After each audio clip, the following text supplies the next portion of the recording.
Hello and welcome back to Alice Talks Football, and we are now live for a Wednesday weekly live show. I've decided on the channel I want to do live shows every Wednesday and Monday night. We might be getting a couple of guests on the show as well, so stay tuned for that. But Mondays and Wednesdays I want to be live shows, every other day short videos, and then the watch-alongs. I'd say an interesting show. There's quite a lot to talk about. So make sure you hit that like button, subscribe down below. People are saying no sound. Can you not hear me? Is my mic all okay, guys? Just let me know in the chat. Can you hear me? Because someone's saying no sound. But we're going to be live for a Manchester United versus Liverpool match preview and more. Is my sound working? A couple people saying no. Everybody, just let me know if my sound's working. Let me play my stream. No, my sound is working. My sound is working. Okay, I don't know what was up with that. But we're live for my Manchester United versus Liverpool match preview. We're going to be talking about the game, what I expect to see from the game, and more. I'm also going to be updating you on all the latest Jadon Sancho sound. I literally completely got trolled. Okay, there is sound. So we're going to be talking about all the latest news about Jadon Sancho to Manchester United. I'm going to read you out what Fabrizio Romano said about Jadon Sancho to Manchester United and why the deal could be close. We'll also be talking about Liverpool versus Manchester United, the match preview for that. So hit that like button, subscribe down below, and I'm going to get straight into the stream, guys. So the latest news update is that Liverpool want Jadon Sancho, but for Liverpool to get Jadon Sancho, they're going to have to sell someone, and they're going to have to get Champions League football. Now, to get Champions League football, they have to beat Man United. So if Man United beat Liverpool, we've basically got Sancho to ourselves, because Chelsea aren't in for Sancho. Chelsea aren't in for Sancho. They're not interested in Sancho. So if Man United beat Liverpool, we've basically got Jadon Sancho for ourselves, which I think is really good, interesting news. And I'm going to read out all the latest news that's come from Fabrizio Romano regarding Jadon Sancho to Manchester United. Then I will be talking about my thoughts on the Liverpool game, my predicted lineup for the Liverpool game, and more. So the first thing that came out earlier today, which was from Fabrizio Romano. Fabrizio Romano is a Tier 1 journalist. Now, Fabrizio Romano's latest stance on Sancho is Man United have everything done to get Sancho. They just need to pay the money for Sancho. But the problem is, the reason Man United didn't get Sancho last summer is because Sancho was £108 million and Man United weren't willing to spend more than £100 million unless they could do it in add-ons. Now, Sancho now is about £75 million. He's about 80 to 90 million euros. As long as Man United pay between 70 and 80 million pounds for Sancho, we can get him done. Sancho wants Man United. Man United wants Sancho realistically, and there's a lot of indications that we want Sancho now. Cavani signed a new contract. The Glazers will probably want Sancho for the shirt sale and a lot more. So I'm going to read out the latest regarding Jadon Sancho to Manchester United and what's been said by Fabrizio Romano, who is a Tier 1 journalist. If Fabrizio Romano says something, guys, it's fact. So the first thing he sort of came out and said today is, this summer, Dortmund are not going to ask 120 million euros to sell Jadon Sancho. Their price will be less than 100 million euros. There's a gentleman's agreement between Sancho and Dortmund. If an important bid arrives, he'll be free to leave Dortmund. So Dortmund has said to Sancho, okay, look, your price is under 100 million euros. If a club pays the money for you, we'll let you leave. So basically, if Man United pay between 70 and 80 million pounds, which is around 90 million euros, for Jadon Sancho, they've told Sancho, you can leave, you can go to Man United. We know you want to return to England. You know you want to go. There's a lot of positive indications surrounding Jadon Sancho and Manchester United. The second thing Fabrizio Romano said is, he said that Manchester United are still interested in Sancho, so we can completely disregard the story that came out the other day that said we weren't looking at Sancho. Fabrizio Romano, who is the most reliable guy in terms of transfer, says Manchester United are still interested in Jadon Sancho, and they're asking about his situation at Dortmund a lot. He said, they've kept Cavani, they're not looking at Haaland, they're not looking at striker. Now Cavani's staying. They want a creative right winger to provide service for their forward, and basically Mason Greenwood, when Cavani leaves, will be that centre forward, and that as a right winger is now a priority over a centre forward. Fabrizio Romano literally said Man United keep asking Dortmund about Sancho and his situation. He also said Liverpool are also informed about the Sancho case in case they sell players, but there's still no official information in terms of Liverpool. And he also said there's no talks or contact from Chelsea. He believes that Chelsea aren't interested or in for Jadon Sancho. So the latest is that if Liverpool wants Sancho, they have to get Champions League football and sell players. It looks like Chelsea aren't in for Sancho. So Man United are the only English team that are realistically all in for Sancho, kind of like last summer, which puts us in a really, really positive position because Jadon Sancho wants to come to Manchester United. He's agreed to come to Manchester United. Everything's put in place for Jadon Sancho to come to Manchester United. And Manchester United have everything done to try and get Sancho. All Man United have to do is pay the money for Sancho. And the difference between this summer and last summer is, last summer, we'd have to pay 120 million euros to get Sancho. This summer, he's 30 million euros left. And that's probably why Manchester United didn't get him last summer, because they knew we could get him cheaper. Because unfortunately, we are run like a business. Obviously, we all wanted Sancho last summer, but the club probably knew if we went for Sancho a year later, they saved 30 million euros. And the club is run like a business. And look, I think we will get Sancho this summer. I do. Everything's done other than us paying the money for Sancho. And apparently we're preparing to make an 80, 90 million pound bid. From reliable sources in Germany said Manchester United are willing to make this bid to get Sancho, to get the deal over the line before the Euros. So I do think Jadon Sancho will be coming to Manchester United. I do it. I know I said last summer I think he'd be coming, but this summer it's the exact same situation. Manchester United, the club in for him. He wants Manchester United. Man United's the club that Sancho wants, and he's less money. So I feel we're more likely to get him this summer than last summer, because obviously we didn't get him last summer. And the fact that Chelsea have not made any contacts or talks with Sancho, I said Chelsea would be our main competitor. We know that if we beat Liverpool, they're not going to get European football, so we will get Sancho. So there's a lot of positive indications that Manchester United will in fact sign Jadon Sancho and all of that. And I will read out some of the live chats in a second. Fabrizio Romano also said that Sancho has no problems with his agents and is open to rejoining the Premier League if proposals arrive. Timing will be key. Borussia Dortmund won't negotiate in the last weeks of August. So it's kind of like the Sancho situation last summer, where the situation kind of is that, you know, if Man United, if they want Sancho, they've got to get him by a deadline. And I think Man United went into the Sancho deal thinking, oh, that deadline's crap. Because Manchester United went back for Sancho a week before deadline day, and Dortmund were like, no, you've missed our deadline.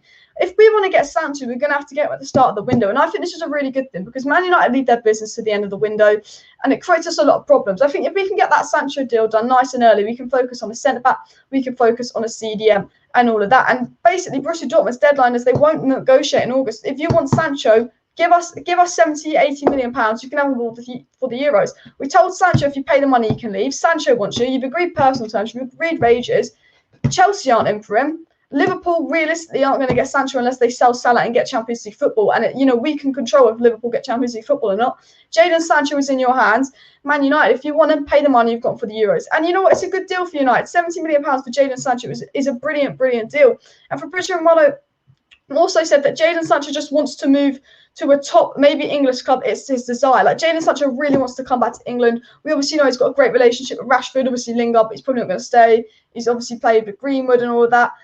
He said that Dortmund are now ready to sell Jadon Sancho, which links in because Dortmund said Erling Haaland ain't going anywhere this summer. They're not selling Haaland. And I said, realistically, one of Haaland or Sancho will leave Dortmund this summer, not both. And Sancho was the one that's leaving, not Haaland. We're not going to get Haaland. No one's going to get Haaland this summer because Jadon Sancho is the one for sale from Dortmund. Dortmund said, Fabrizio Romano, reliable journalist, said that Dortmund are ready to sell him if an appropriate bid arrives for around 80 to 90 million euros, but not less than that. So that's about 75 to 80 million pounds. If Man United do pay 75 to 80 million pounds, basically Sancho is ours. That the best case scenario is that we get it done before the Euros. The latest from Fabrizio Romano said that there's no official bids on the table for Jadon Sancho, but it's going to be an open race for him. Only a huge proposal will arrive this summer. They're basically saying it's going to be an open race for Jadon Sancho, and he does expect maybe other teams to show interest, because Sancho for 70 million pounds is a great deal, and you never know. Man City need a striker, but you never know with Manchester City, and they've got too much money. You never know with Chelsea. They might be like, yeah, you know what? We want Jadon Sancho. So it's a massive open race for Jadon Sancho. It's going to be really, really interesting to see what happens and all of that. And the other interesting thing was that it came out from Sky Sports of Germany, which I say is pretty reliable. When it comes from Germany, I think German sources are somewhat reliable, said that Solskjaer is now able to focus on strengthening a centre-back and in the midfield after re-signing Cavani for another season. They're not expected to target another centre-forward, preferring to wait till next summer. Basically confirming that, now Cavani signed a contract, we ain't going for a centre-forward, we're going for a right winger. And as soon as Cavani signs a new contract, what happens? This Jadon Sancho to Manchester United news heats up. This Jadon Sancho to Manchester United news heats up. Jadon Sancho is now for sale, not Erling Haaland. The second Man United signed Cavani, because we know we want a right winger. We know that Dortmund had told Jadon Sancho we can leave. We know that everything's in place for Jadon Sancho to come to Manchester United. The only difference between this summer and last summer is Man United can now get Jadon Sancho for £30 million cheaper. 30 million quid we can save on Jadon Sancho getting him this year. And that was probably the Glazers' plan overall. Their probably plan was to get Sancho this summer cheaper, because he's going to be £30 million less, and we were willing to pay £80 million for him last summer. So surely we're going to be willing to pay £80 million for him this summer. And I think the Glazers want us to sign Sancho. We know the Glazers are all about saving money in that, but you've got to think that this is why I generally think we will sign Sancho, and I think there's a lot of positive indications that we will sign Sancho, because I am going to talk about the CDM and centre-back situation in a second and read out some of you guys' live chat. But if you think about Jadon Sancho to Manchester United, it will make you think about the Glazers and the stocks. Sancho's one of those signings where actually you don't really lose any money with him, because if Jadon Sancho comes to Manchester United, the whole fan base is going to be mad. The whole fan base is going to be absolutely crazy on it. And it gets a lot of attention, and it gets the PR, it gets the positivity around Manchester United. And the thing about the Glazers is they want to stir positivity around Manchester United, because the more positivity around Manchester United, the more and more likely, the stocks go up. The thing about the Glazers is everything they do is about their pockets. And Jadon Sancho takes money out their pocket because it's a big signing. But actually, it doesn't take money out of the Glazers' pocket, because you think, unfortunately, a lot of people are for boycotting shirt sales.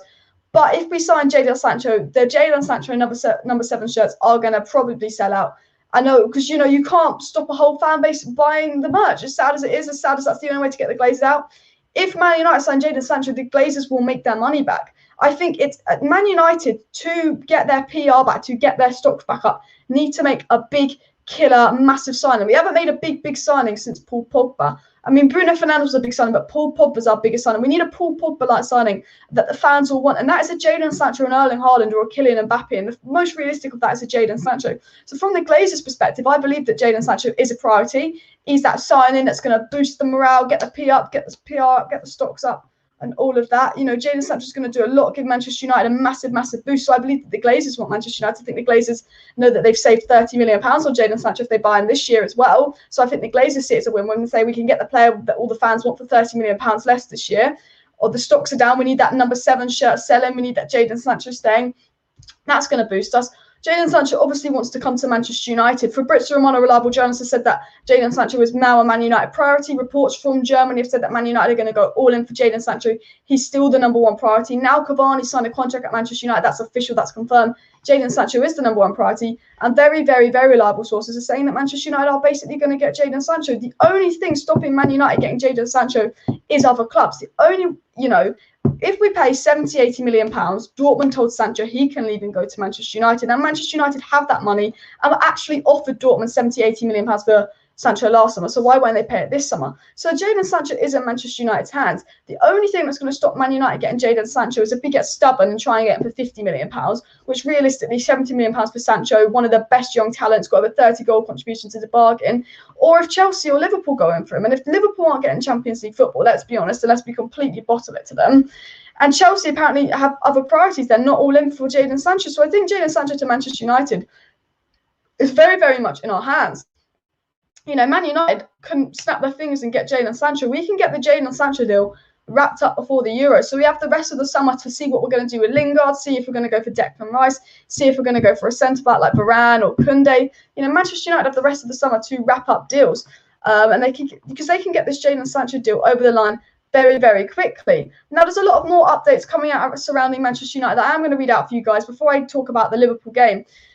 But the first story that came out from Leah Smith, a reliable journalist, I believe, said that Donny van de Beek will not be going anywhere in the summer and is expecting a lot more game time next season. Now, Donny van de Beek getting more game time, would that indicate that Paul Pogba is leaving? Now, there's no indication of Paul Pogba staying. There's a lot of indication of Sancho coming to Manchester United, but there's a more news article about Van de Beek staying, and that makes me fear that Pogba could be leaving. There's also news about De Gea leaving. De Gea looks like he'll be leaving Manchester United, and Manchester United are prepared for another Sanchez situation given his sky-high wages. That it's virtually impossible to find a club to sell him. Now, the problem with Man United is we could be selling De Gea on a free, and I just think, to be fair, I'd sell Henderson over De Gea. And there's looks like Man United want a loan move for De Gea. Another story that came out from Leah Smith was that the Tuanzebe situation regarding Manchester United is up in the air. Manchester United is not exposed to any one of the three summer outcomes, a loan, a permanent sale, or retaining his services. Now, for Tuanzebe, I think he deserves more game time. He's too good to be sitting on our bench, and Tuanzebe could be going out on loan. But if you're looking at all these possible outs, De Gea out, De Gea looks like he's leaving Manchester United, so his wages are off the bill. There's not really any indication that Paul Pogba's staying, as sad as it is. There's a little bit of indication, but not loads. Delot could be leaving. Lingard could be leaving. Pereira could be leaving. Hopefully, Phil Jones will bloody leave, because Phil Jones has been at this club for way too long. There's a lot of indication that a lot of players are leaving Manchester United, and I think that frees up a lot of space for a player like Sancho. We know Cavani's staying, but we still don't know what the latest updates on Paul Pogba is. But the story about Phil Jones is, Leah Smith said that Phil Jones is expected to move on. However, given his torrid time with injuries, sources have suggested the Englishman's only real options are likely a season-long loan with a possible fee added at the end, because it's going to be impossible to sell Phil Jones like a lot of our players. We've got a lot of players that are worth something like Pogba, Van der Beek, Dello, Lingard if you sell them, but we've got a lot of deadwood as well that we still need to get rid of. I think Matic and Mata are pretty much done. Maybe we can get a bit of money for Dan James, because I think if we get Sancho, that is the end for Dan James, and there's a lot of indications that we will get Jadon Sancho. Now, this guy's put an important chat in, which I'm actually going to talk about in a sec, that says Manchester United are interested in Atlanta's 23-year-old defender, Christian Romero, as they look to sign a centre-back. Now, what I'm going to do is I'm going to share my screen with you guys and get this story up on my thing, because Man United are, in fact, interested in this very, very good centre-back. So this is the centre-back we're interested in. So this is the story right here. So as you can see, we're interested in Atlanta's 23-year-old centre-back, Christian Romero. Now, I think this guy's a really, really good signing. He's pacey. He's arguably been up in the. He could be in the Serie A team of the season. He could be an under the radar like Ruben Diaz like signing. You know, I think he's a very, very good player, and he's a player I'd like to see at Manchester United. Do I know much about this player? No. Does his name sound like Cristiano Ronaldo? Yes, it does, because it's a joke that when we're, Man United want Cristiano Ronaldo, the Glazers go, we'll get you Christian Romero, because their names sound similar. But he's a very, very good player, and he's only 23 years old, and he's having a very, very good season in Serie A. And a lot of people say that he's been the best centre-back in Serie A this season at 23 years of age. And he's obviously at Atlanta, so going to Manchester United is an upgrade. Obviously, we got Diallo from Atlanta. He'd probably pay about £40 million, but he's a lot cheaper than Varane and Koundé. He's played 38 games this season, and he's actually got 3 goals and 5 assists, which is actually quite good considering he's a centre-back. He's pretty much played in the majority of their games. And to be fair, Atlanta are having a good season. I know the Serie A isn't the Premier League, but Atlanta are having a very, very good season. And I do think this Christian Romero guy would be a top signing for Manchester United. I don't know what you guys think. Let me know your thoughts in the live chat. And of course, please hit that like button. It would mean a lot if you keep hitting that like button. But I'm just going to have a look at some of the live chats, as I have missed a few. So get your thoughts in the live chat. I've got a lot of people in the live chat, but I just wanted to get on with the original news. Sancho, yes, but not at the expense of the CDM. So talking of Sancho and the CDM situation, I think Jadon Sancho to Manchester United is very, very important, and I hope we do get that deal done. But I think, a CDM is more important. I look at that Manchester United squad, and I love Jadon Sancho. There's a lot of indications that Jadon Sancho is coming to Manchester United, and there's a lot of indications that Manchester United will get a centre-back. And if you want me to predict what's going to happen in the transfer window, I think we will get Sancho, and I think we will get a centre-back. But I don't know if we're going to get a CDM. And when I look at that squad with Matic being done, McTominay being a box-to-box, and Fred not being a CDM, I do think that Manchester United need a CDM. It's believed we're going to sign a right winger and a centre-back, and I think we will sign Jadon Sancho. I'm pretty confident we actually will get Jadon Sancho done this summer.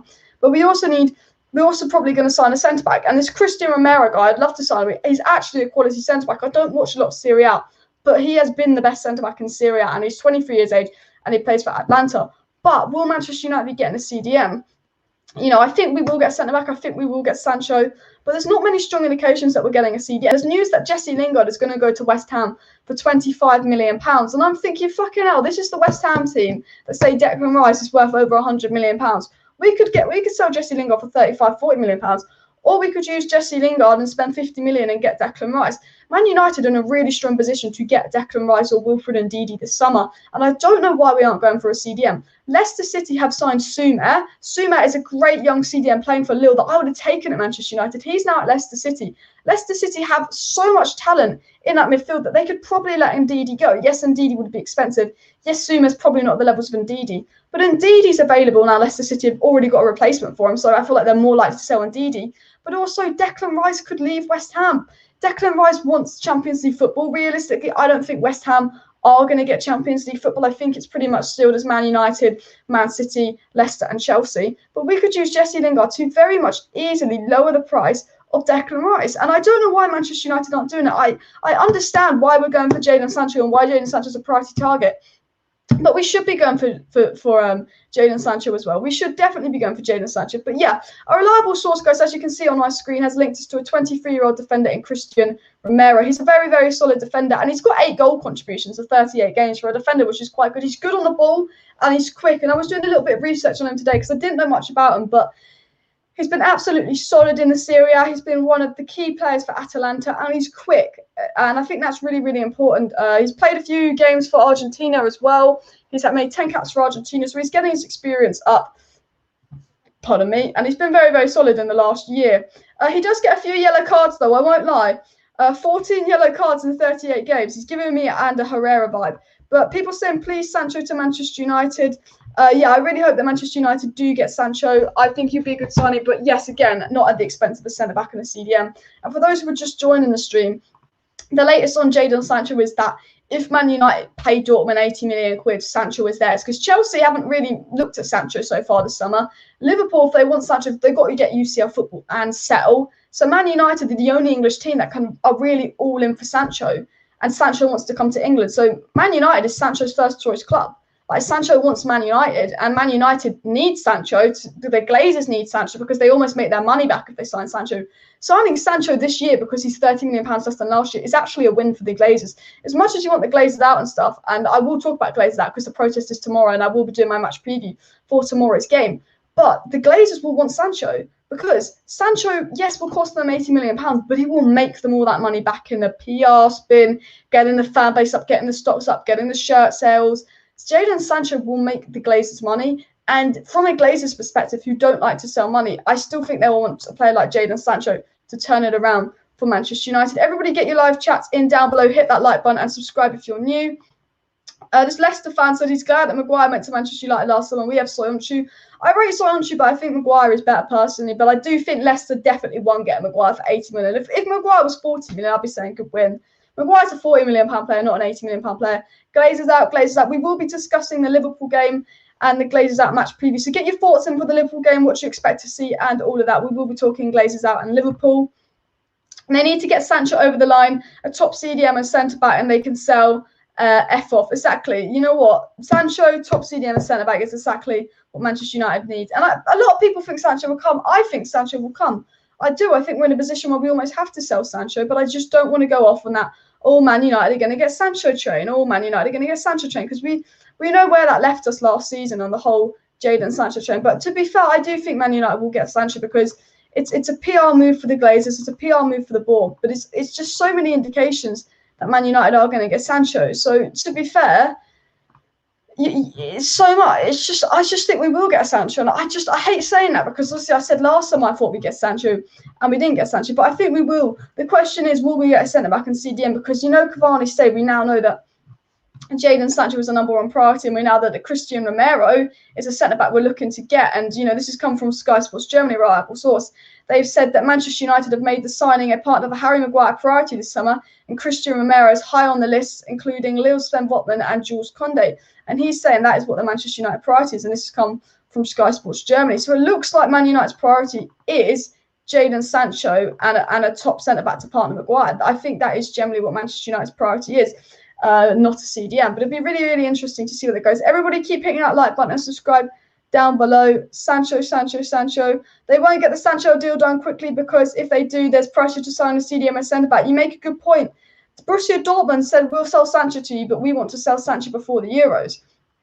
Dortmund want to sell Sancho before the Euros, but that puts pressure on us to get a CDM and a centre-back. Now, if you want my honest opinion, I think Man United will get a centre-back and we will get Sancho, but it really, really depends on everything going on. But I'm going to scroll down and listen for a few more live chats. But everybody, only 59 likes needed for 100 likes. If everybody could keep hitting that like button, it'd be much appreciated.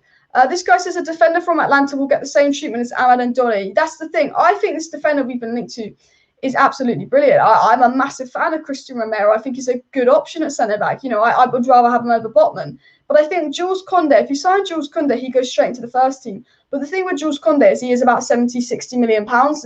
So we're probably going to go for a cheaper option in someone like Christian Romero. It wouldn't surprise me if Man United got Christian Romero because he will be cheaper than Koundé and it will be cheaper than Varane. And with Manchester United, we know that we do go for the cheaper option. But my only fear is I think this is a good centre-back. I think Lindelof should deserve. I think Lindelof gets way too many minutes. I think Eric Bailly and Tuanzebe deserve more minutes. And the problem is we could get a good centre-back, but we just don't know if he's going to get the Donny van der Beek treatment or the Ahmed treatment or the Tuanzebe treatment. Because I think Tuanzebe's proved that he's good enough for this level, but Tuanzebe cannot get minutes. I remember we were 4-0 up against Real Sociedad and he was scared to start Tuanzebe. That's the problem with Ole Gunnar Solskjaer. Like this centre-back, will he get straight into United starting 11? Well, I think he's good enough. I think he is better than Lindelof. But with Ole Gunnar Solskjaer, you have to be a top player to get straight into that Manchester United starting 11 because he does not like to take risks. He does not like to change things up. And I think that is a big, big fear for me. Now, let me know your thoughts down below, guys, but keep hitting that like button. And if you're new and you've not seen my face, subscribe to Alice Talks Football for daily Manchester United content. This guy said, if the Glazers truly want to reprise the fan base, spend the money, and tell us we want the league next year, I would love to win the league next year. If the Glazers are really ambitious against Man United, because the Glazers come out and the Glazers are going, sorry. The Glazers have come out with their second or third sorry. The only reason the Glazers said sorry because we're hurting their sponsors, we're hurting their pockets. The only reason Glazers have come out and apologise is because we're generally hurting their pockets and all of that. And they're going, sorry. But as you say, actions speak louder than the words. The Glazers can come out and say all the shit that they want, but actions speak so much louder than the words. That's the thing. So if the Glazers really care about the club and they're really sorry, go on, sign Sancho, sign Rice, and I don't know, sign a Jules Koundé, sign a Varane, go sign a load of players. Don't do all this crap that's saying you're sorry, but then giving us another shit transfer window. Sign us that top CDM, sign us Jadon Sancho. Do all of that, Glazers, because that's the only way you're going to prove to me you're really sorry if you actually go out and you sign a top player. Because I just think Jadon Sancho is a Glazers signing. I think the Glazers will sign Jadon Sancho for their own interest, not because they want Man United top of the league, because they know Jadon Sancho will give them money. The stocks are down. How do you get the stocks up? Big signing, Jadon Sancho, cert sales, Man United attention, boom, stocks up. Jadon Sancho is that signing, that commercial marketing signing that if Man United pay £70 million for Jadon Sancho, you can get all that money back. It's as much as I'd like Jadon Sancho and he is a signing that Ole Gunnar Solskjaer wants, I think there'd be an ulterior motive behind the Glazers signing Sancho. I think it's a Glazers signing Jadon Sancho, and that is the thing. I think a CDM and a centre back is more needed than Jadon Sancho. I mean, I want Jadon Sancho to come, but I think a top CDM and centre back is more needed than Jadon Sancho because we get goals. We have no problem scoring goals. The thing is, the Glazers know that Jadon Sancho is going to bring the most money, and I think from a Glazers perspective, because Man United run like a business, that is why Jadon Sancho was our first choice summer transfer target. And I'd be absolutely gassed if we signed Jadon Sancho, but I would take signing a centre-back and a CDM over Jadon Sancho, which I never thought I'd say because Jadon Sancho is like my dream Manchester United signing. But I'd 100% take getting a top centre-back and a CDM over signing Jadon Sancho because I think that's what we need. I think if Pogba stays, we've got Greenwood, we've got Martial, we've got Rashford, we've got Cavani, we score a lot of goals. I don't think it's a priority. I just don't think Jadon Sancho... I think we do need a right winger. Don't get me wrong. I think Manchester United desperately need a right winger. But I just think CDM centre-back, because you just look, what game was it? It was literally a Roma game. I just thought, look, our attack is brilliant. It can score 3 goals and a half. We saw that versus Roma. We saw that versus Aston Villa. But it's us always getting overrun in the midfield and defence causing us problems. And I'll say this time and time again. I say games are won and lost in midfield. A top CDM could transform a team. I think a CDM is the most important position ever. But I also say, look at a top centre-back. Look what Ruben Dias did to Manchester City. Look what Van Dijk did to Liverpool. And as much as I'd love Jadon Sancho, I just think you get a Ruben Dias like centre-back in and you get a top CDM and you transform that defence and midfield. United is solid. The attack is good. The attack could definitely improve with a Kane or a Sancho, especially a Sancho, because I think a right winger is more needed than a striker, because I think Greenwood will be that centre forward and we don't have an out-and-out right winger. But I just think if we got a top centre-back, if we got a CDM, we could just be so much more, because I always feel like in every game this season, it's been the defence on midfield that has 100% let Manchester United down. I just feel like, how many games have we conceded 2 goals but scored 3? When Lindelof and Maguire aren't protected by Fred, we concede pretty much 3 goals. Like we will. If we're not protected by Fred, we concede 3 goals, and that's why you need a top CDM to do that job. But also the thing about Fred is they can do the defensive job and protect the defense, but they can't pass out. You need a CDM that can do the job on Fred on their own, but then again pass the ball out from the back. And that's why I think it's a really, really important thing. Everybody get your live chats in down below. I am going to read out a few of my live chats, but I'm going to quickly share my screen again with you guys. On here is the latest on sort of the Jadon Sancho situation, so you guys can all see that on my screen. So make sure you hit that like button, scroll down below. Please keep me updated on the Chelsea-Arsenal score. I know that Chelsea and Arsenal are playing. I completely forgot that they were playing, so I scheduled this live stream way before the Chelsea-Arsenal game. And then I was like, oh shit, Chelsea and Arsenal are playing. And I was like, oh, for God's sake. So yeah, keep me updated on the Chelsea and Arsenal situation. But let me just scroll up, because I've missed a few live chats. Man United done better than expected, especially what you hoped for after the 3-1 Palace game. Yeah, if we talk about the Manchester United season and all of that, I think you have to give credit to Ole Gunnar Solskjaer. We saw the amazing transfer window that Chelsea had, and we thought we were going to get 4th. Man United thought we were going to be in a top 4 race, and we've completed top 4 with 3-4 games to go, which is improvement. Our points tally is improvement. We're going to get 2nd place. If someone said to me after we lost 6-1 to Spurs or 3-1 to Crystal Palace, because we lost 3 games in our opening 6. We lost our first 3 games in our opening 6 games, pretty much.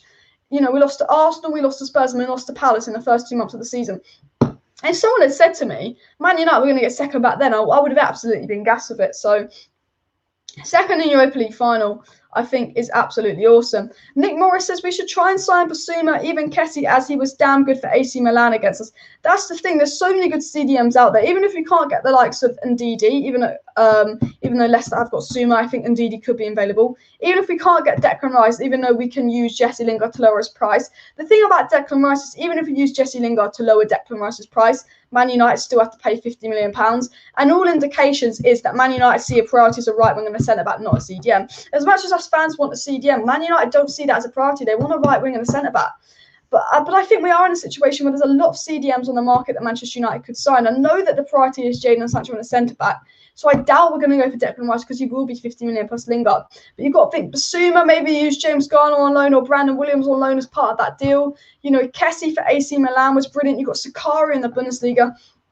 You know, CDM's a position where there's a lot of good CDMs playing for clubs that are worse than Man United that would see it as a step up. Because at the end of the day, Leicester are a brilliant club, but Man United's a step up from Leicester. Man United's a step up from West Ham, who are having a great season. Man United's a step up from Borussia Mönchengladbach, where Sakari is playing. Man United's a step up from Brighton. And Ole Gunnar Solskjaer said when he first joined Manchester United, we're not going for this star kind of signing.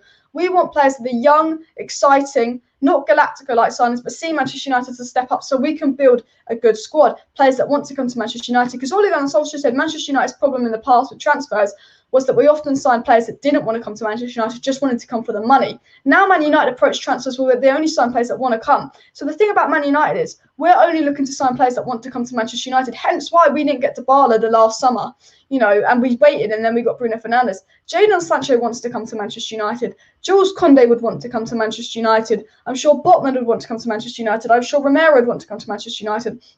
I'm sure Basuma would want to come to Manchester United. I'm sure Kessie would. I'm sure Rice would. I think Rice's preference is Chelsea, but I think he'd want to come to Manchester United.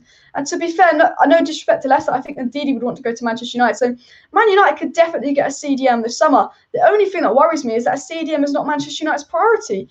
Reliable sources, but basically all the reliable sources, all the inside sources from the club have said that Man United go for Sancho and a centre-back this summer, and then maybe a midfielder if they free up space. United can easily get Sancho a CDM and a centre-back. My only thing is I think we will get Sancho, the third-choice centre-back, and the third-choice CDM. Now, with the third-choice CDM being Basuma, let's just say, I don't think that's a bad thing, but the third-choice centre-back could be a situation where it is a Donny van de Beek.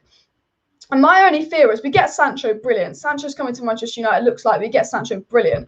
But we get the third-choice centre-back, doesn't get any game time at Manchester United because we play Lindelof, Maguire. Ollie's too scared to change it, even though you've got Tuanzebe Bailly and this new centre-back sitting on the bench, wasting minutes, who are better than Lindelof and Maguire. They don't get any game time because the Glazers do not buy Jules Koundé. Jules Koundé is probably Ole Gunnar Solskjaer's first-choice centre-back. But if we sign Jadon Sancho, realistically, we're not going to sign Jules Koundé. If we sign Jadon Sancho, we're probably be signing a Botman or a £30 million centre-back. Man United look like they're going to sign Jadon Sancho, which is a positive thing. It does look like Man United are going to get Sancho. He's going to be an affordable price, about 80 million quid, and Sancho wants to come to Manchester United. But the negative of signing Sancho is, if you sign Sancho, are we going to get one of Ollie's first-choice centre-backs? No, because there'll be £60 million. If Man United sign Jadon Sancho, and to be fair, everything's looking like we will sign Jadon Sancho. From all perspectives, I can see why I think we will sign Jadon Sancho. The only thing with signing Jadon Sancho is would we get Declan Rice for Jadon Sancho in the same transfer window? Probably not. If we sign Jadon Sancho, we'll probably get a £30 million centre-back and call that it. Which is really, really disappointing because you have Jesse Lingard. You could get Declan Rice for £50 million quid with Jesse Lingard. You know, West Ham love Jesse Lingard. You know, Jadon Sancho is very, very close to coming to Manchester United. Jadon Sancho looks like he's coming to Manchester United. And every indication that everything between Jadon Sancho and Manchester United is done. It's just waiting for Man United to make that bid for Sancho, which is €85 million. And Man United were willing to pay that last summer. The only issue if Jadon Sancho comes to Manchester United is, as I've said, Man United need a centre-back. Man United need a CDM. If we sign Jadon Sancho, we will get a third-choice centre-back for £30 million quid that will be sitting on the bench because he won't rotate him for Lindelof and Maguire. Do I think Tuanzebe is better than Lindelof? Probably yes. Do I think Bailly's better than Lindelof? Probably yes. Do Bailly and Tuanzebe get enough minutes? No. And that's the thing. We can only sign players that are going to go right into that starting 11 because we've seen with Ole Gunnar Solskjaer this season. You know, we could sign Basuma, and I think Basuma is better than Fred.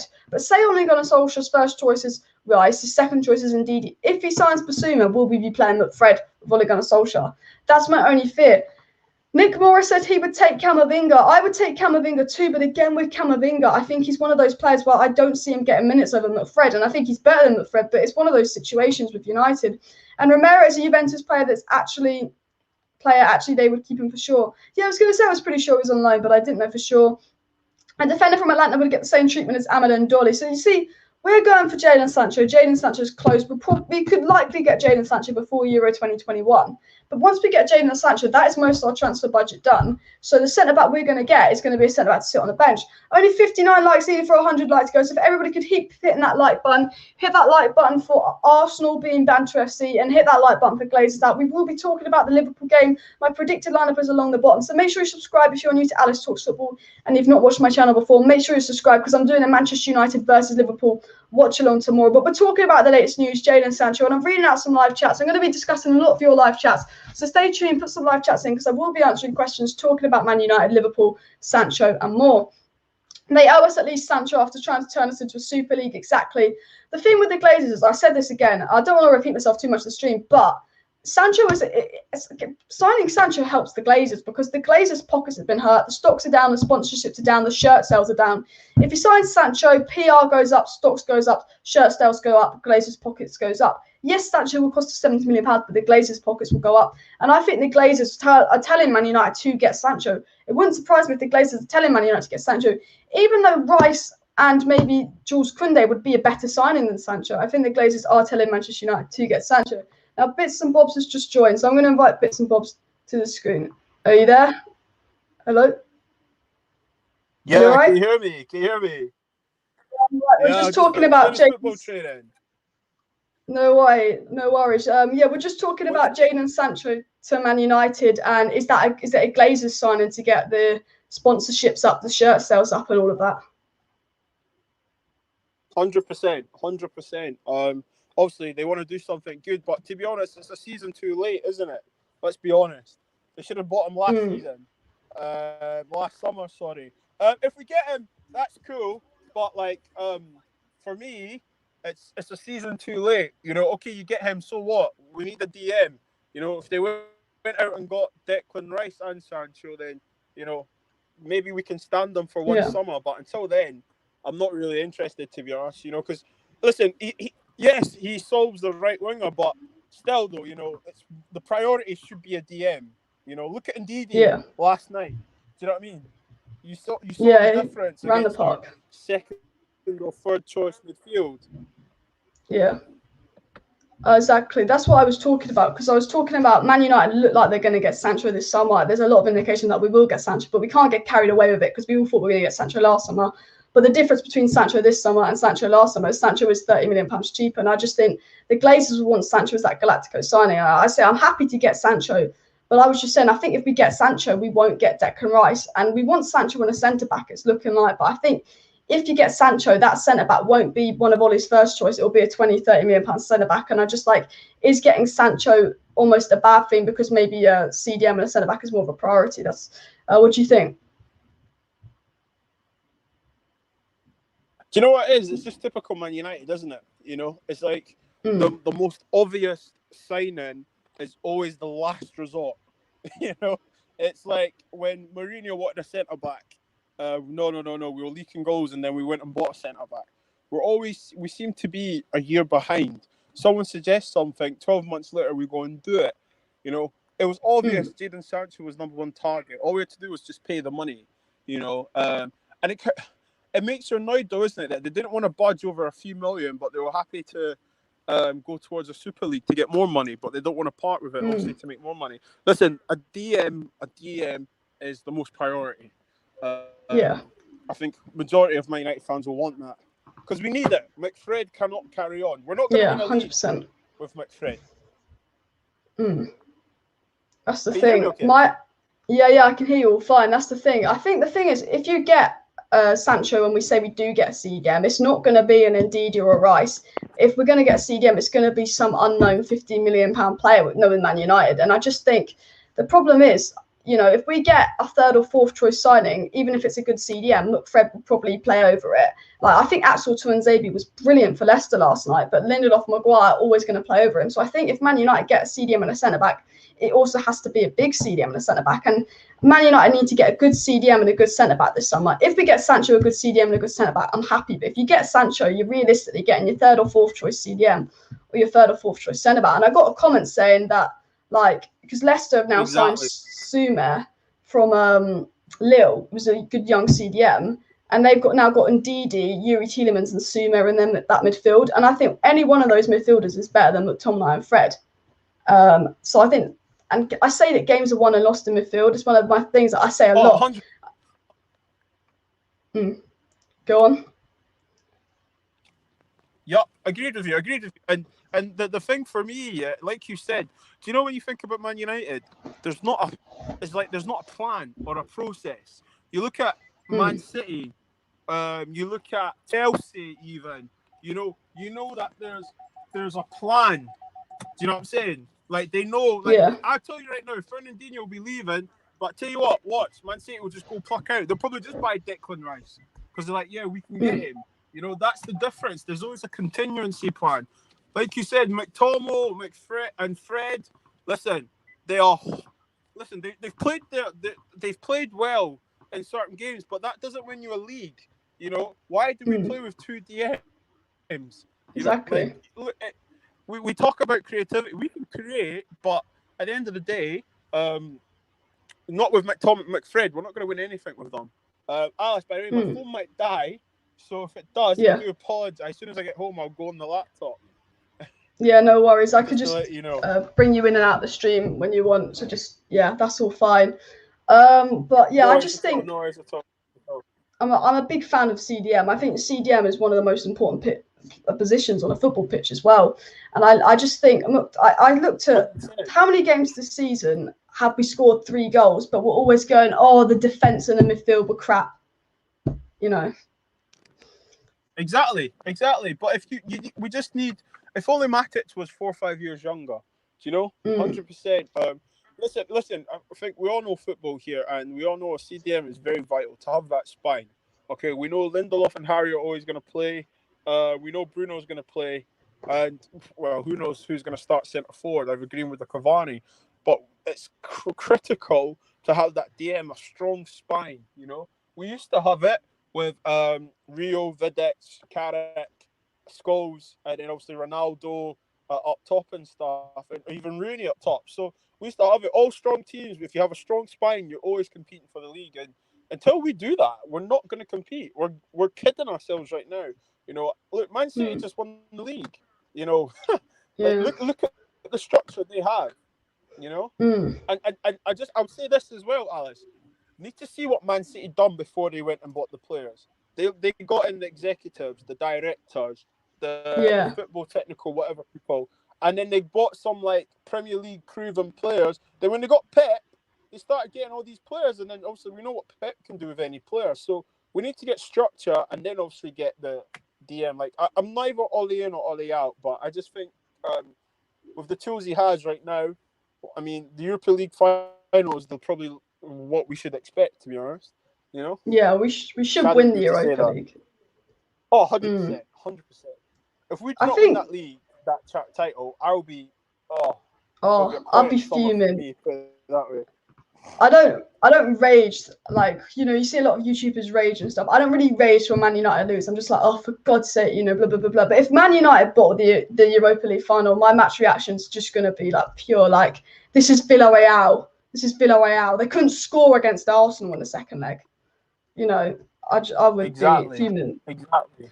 But I'm actually boycotting my watch-alongs right now. I'm not doing watch-alongs because until the Europa League final, because after yesterday, I was just like, well, I'm not going to put myself through that. Wait till the cup final. If we win it, I'm going to make sure I get to Belfast for the Super Cup. Well, hopefully I can go. But let's just win it first. If they don't win this, I'm telling you right now, if they don't win this, I'll start supporting Rangers. That's how bad it is. Honestly. We've gone so long without a trophy that we just can't bottle it, especially when it's like this easy. It's not like we're playing like Bayern Munich or anything. Like, we are the favourites by a long way. So it's like, you're not going to get this easy chance to win a trophy, because as soon as we got relegated into Europa League, we played our hardest games, Sociedad and AC Milan. It almost got easier. I think every team, this Villarreal squad is almost the weakest squad we played in Europa League. Maybe Granada, because you think Real Sociedad are above them in the Spanish league. AC Milan are getting top 4 in Serie A. Like, I think if we could beat all these other teams, we could definitely beat Villarreal. So I think the Europa League is in Man United's hands. Like, we have to win. Listen, I'm expecting 3 goals minimum. I'm not even lying to you. 3 goals minimum. This is a team that beat Arsenal, Banter FC, right? They are horrible. Like you said, it's probably, besides Granada, the easiest fixture we'll have. Literally. And it's a one-off game. It's just 90 minutes, Alice. 90 minutes. It's literally, for the first 60 minutes, go and win the game. Create the chances, score the goals. Last 15, 20 minutes, just play about the ball. Because if we get 3 goals past them, Villarreal will be like, let's not get embarrassed here. Do you know what I mean? 100%. Yeah, 100%. I agree. We got a comment that said that why have we not tried Tuanzebe at CDM? He's young, quick and strong. Plus he loves to tackle. No, I think Tuanzebe deserves more game time. I'd like to see him at centre-back. But now we're at the end of the season. Would you ever consider just changing up Fred just for Tuanzebe at CDM? See if Tuanzebe can do a job at CDM. Between me and you, yeah, this is what I'm going to say. Does Real Madrid, Barcelona, if they had Tuanzebe, do they play them in CDM? I don't think so. They go out. If they're a serious club, they go out and buy one. And I think Tuanzebe, I'm not going to lie, I think his time's come and it's went. I think he's missed the chance. Injuries, I think this season was probably going to be the season for him. Obviously, injuries and stuff, he's been unlucky, but we saw that Ollie's not going to play him. He's always going to play Lindelof and Harry. And I don't know, he did have a good game yesterday, but did he have a good game because our standards are low now? You know, there's a few times he gave the ball away and stuff. I'm just thinking, does Real Madrid, Barcelona, all these elite teams, would they play Tuanzebe CDM? And I don't think so. And if we are trying to get back to who we were, you know, we're just, So no for me. I just think, just stop trying to squeeze people and fit people in. It's a great idea, don't get me wrong. I can see why he has the attributes, Is he going to control the game? No. You know, the reason why people are saying Declan Rice is because Declan Rice can run with the ball. He can pass. He can get physical when needed. And he can actually defend. do you know? I like 100%. I do, but I just think his time's gone, to be honest. Yeah, I'm a massive fan of Axel Tuanzebe, and I think he should have had more game time this season. And I think a little bit of it's on Ollie, because I think when he's played, he's been solid. He pocketed Neymar and Mbappe that game, and then he had a few sub appearances afterwards where he looked a bit shaky. But I was like, he hasn't played for so long. You give him 5 minutes, and then the last 2 or 3 times he starts, he looks solid. But I look at the Man United squad and I go, if getting rid of Tuanzebe and Bailly, who I think are good players and deserve more minutes, and I think I do rate them more than Lindelof actually, but if getting rid of them frees up the space for a top centre-back, I'd do it any day, because I just think that Axel has almost wasted a year of his career at Man United, because he's definitely Premier League quality in my opinion. I don't know if he's top 4 quality, but when he plays for United, he's solid. He's definitely Premier League quality, and I think for Tuanzebe, I think he's a quality centre-back, and I think he needs to move on maybe for his career. But I do think I'd like to see him a little bit more just in the final few games of the season, maybe, because obviously Maguire's injured, so it gives him a bit more of an opportunity and stuff. But I definitely think if Man United are a serious club, you know, sorry, what were you saying? No, I'm agreeing with you. It'll give him a nice run since Harry's not fit at the moment. Yeah, I think if we're a serious club, we have to go and sign a top CDM, not go. Because Ollie generally said, like in a press conference a couple of weeks ago, well, we got Phil Jones coming back from injury, it'll be like a new signing and all of that. Now, I'm sure we're going to sell Phil Jones and stuff, but like if you're a serious club, you know, we won't be considering Tuanzebe as a CDM next season. And I think if we are a serious club, which to be fair we should be, but we got Woodward and the Glazers. I look at it and I go, okay, Matic is gone. Look, Matic was brilliant for the first half versus Leicester, but the second half he ain't got the legs. Matic is done. You have to get rid of Matic. You've got Mata you can get rid of. I mean, you can get money in for Lingard. You can get money in for Dan James. you could get money in for Delot. So you can even raise a few funds. You can clear out some deadwood, and you can raise a few funds for players like Delot and Lingard and stuff, and Dan James, and you can then get a top CDM. And I'm like, if you're a serious club, get realistically, like Dan James is a workhorse, but is he top 4 quality? I don't think so. I think he could be good for maybe a Newcastle, but I don't think Daniel James proven his Premier League quality, because I actually saw more in Amad Diallo yesterday than I had in Dan James. Just the way Amad Diallo moved the ball, I played Diallo over Dan James.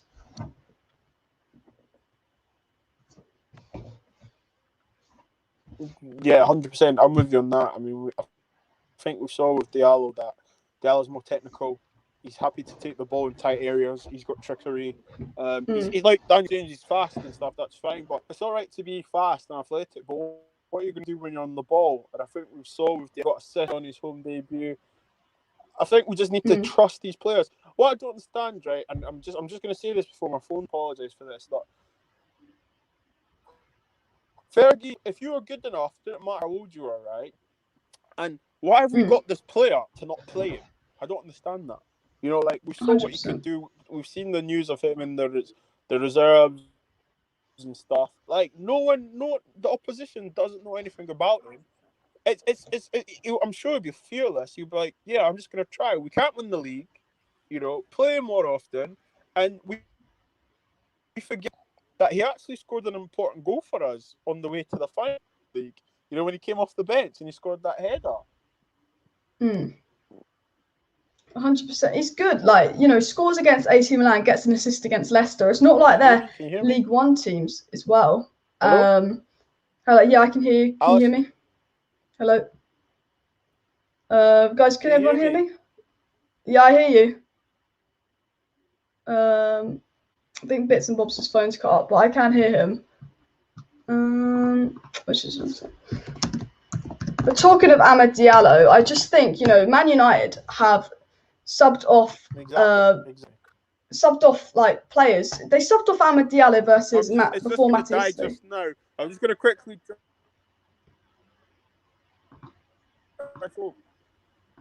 Okay, no worries. Just join back when you can. Just saying, I'm just going to go just now. Yeah. Because my phone. Yeah, no worries. I can sort of hear you. But yeah. Okay. I'll put the link to Bits and Bob's channel in the description after this video. But you're cutting out a little bit because I think your phone's dying. But I got the gist of what you were saying.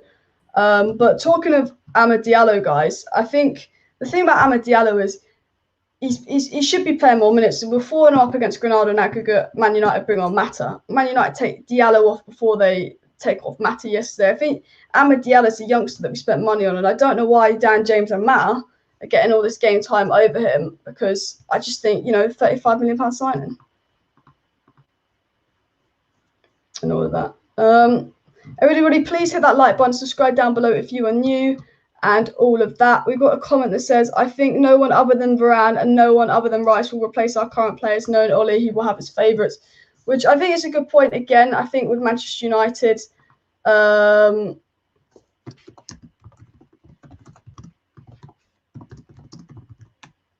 think with Manchester United, what I was trying to say is, you know, we have to get our first or second choice signing, because otherwise you just don't know if they're going to start in the starting 11.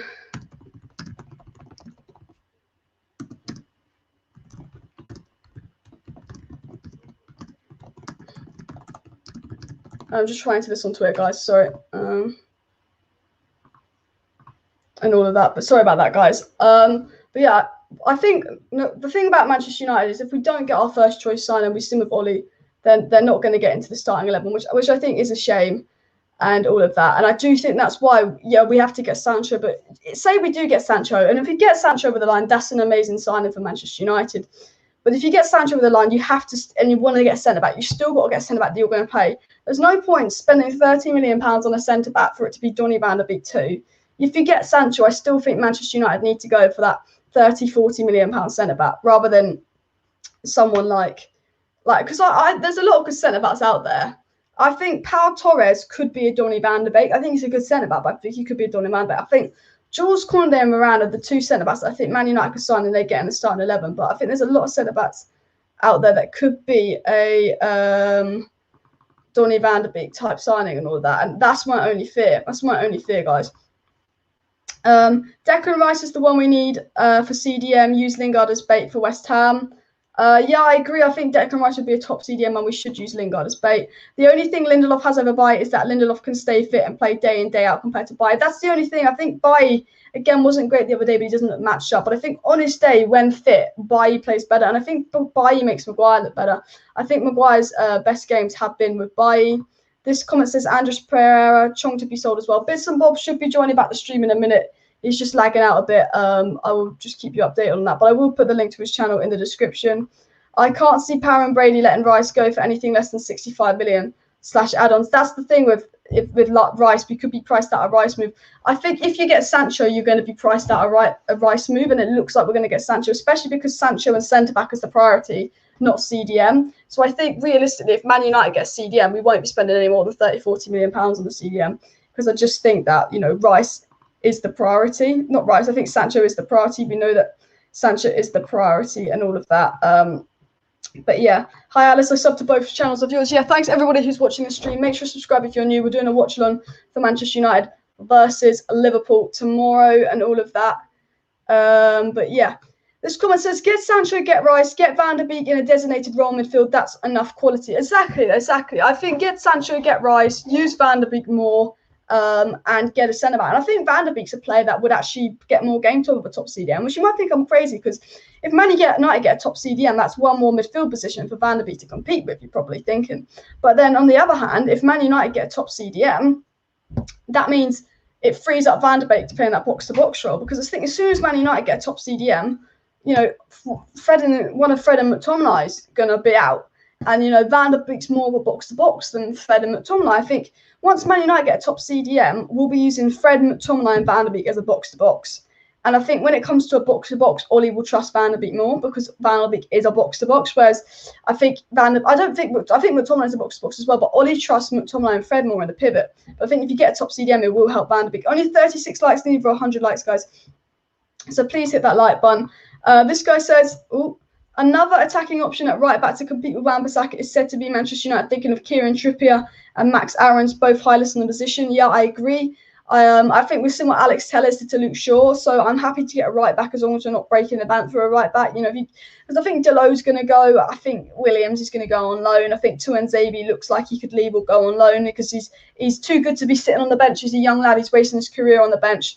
So I do think Man United getting a backup right back just to rest Wan-Bissaka, kind of use like Telles is good, but I wouldn't be spending more than £15 million on a right back. We need Casemiro from Real Madrid. Yeah, Casemiro from Real Madrid I think is the best CDM out there, but I don't think he's the most realistic option if you want my honest opinion. I think that Ndidi is a little bit more realistic now. Leicester with Basuma be priced out of it, but I think with Ndidi, Rice, they're Premier League proven, Basuma Premier League proven, but they're a step up. They might want Champions League football at Man United, but obviously Leicester will probably get Champions League football now because we gifted you points. I mean, we didn't gift you points, but we made it definitely a lot easier for you. Is signing Sancho the end for Ahmad and Facundo? Yeah, that was something I was going to talk about. Does signing Sancho affect maybe the likes of signing Amad Diallo and Facundo? I think Facundo's gone out on loan and we haven't really seen much of him, Facundo Pellistri. But I'd say the only thing is with Jadon Sancho is he's a right winger, Ahmad's a right winger. If you sign Jadon Sancho, you're thinking, what is the future for Amad Diallo? That does make you question it. Like, what is the future for Amad Diallo if you sign Jadon Sancho? Because I think Amad Diallo is a great player. I rate Amad Diallo. I think he's a brilliant player. But if we sign Sancho, Amad Diallo is going to struggle to get minutes because you think Amad Diallo ain't playing over Dan James or Mata, and Amad Diallo should be playing over Dan James and Mata. 100% Amad Diallo should be playing over Dan James and Mata. But if you get Jadon Sancho, there's no way he's playing over Jadon Sancho because if you can't play ahead of Dan James and Mata, you're not going to get game time over Jadon Sancho. That's the only thing. So I think signing Jadon Sancho is a good signing, and I'm a big fan of Sancho. I'd love Sancho at Manchester United, and it looks like Manchester United are going to sign Sancho this summer. And, if Liverpool don't get top four and Chelsea don't want Sancho, Sancho is basically ours. The only thing is, what does that mean for Amad Diallo? if you sign Sancho, there are negatives. If you sign Sancho, less money goes on a CDM and a centre-back, and I think a CDM and a centre-back is more of a priority than right winger. But if you also sign Sancho, we saw that there's a good player in Amad Diallo. What happens to Amad Diallo? I'm not worried about Greenwood because Greenwood's going to be a centre-forward. But, what does happen to Amad Diallo, guys, if you sign Sancho? Manchester United are interested in 23-year-old defender Christian Romero as they look to sign a centre-back. Yeah, I read this article out. If you are new to the stream, we're talking about Manchester United looking to sign the young defender in Christian Romero, been arguably one of the best centre-backs in Serie A. He's young, he's quick, he'd be a perfect centre-back signing. He would be very, very cheap. I'm a big fan of him. My only fear of him is I think he's good enough to start, but I just don't want him getting the Axel Tuanzebe by treatment. And do you think Man U will put a weaker 11 out to Liverpool in the Europa League?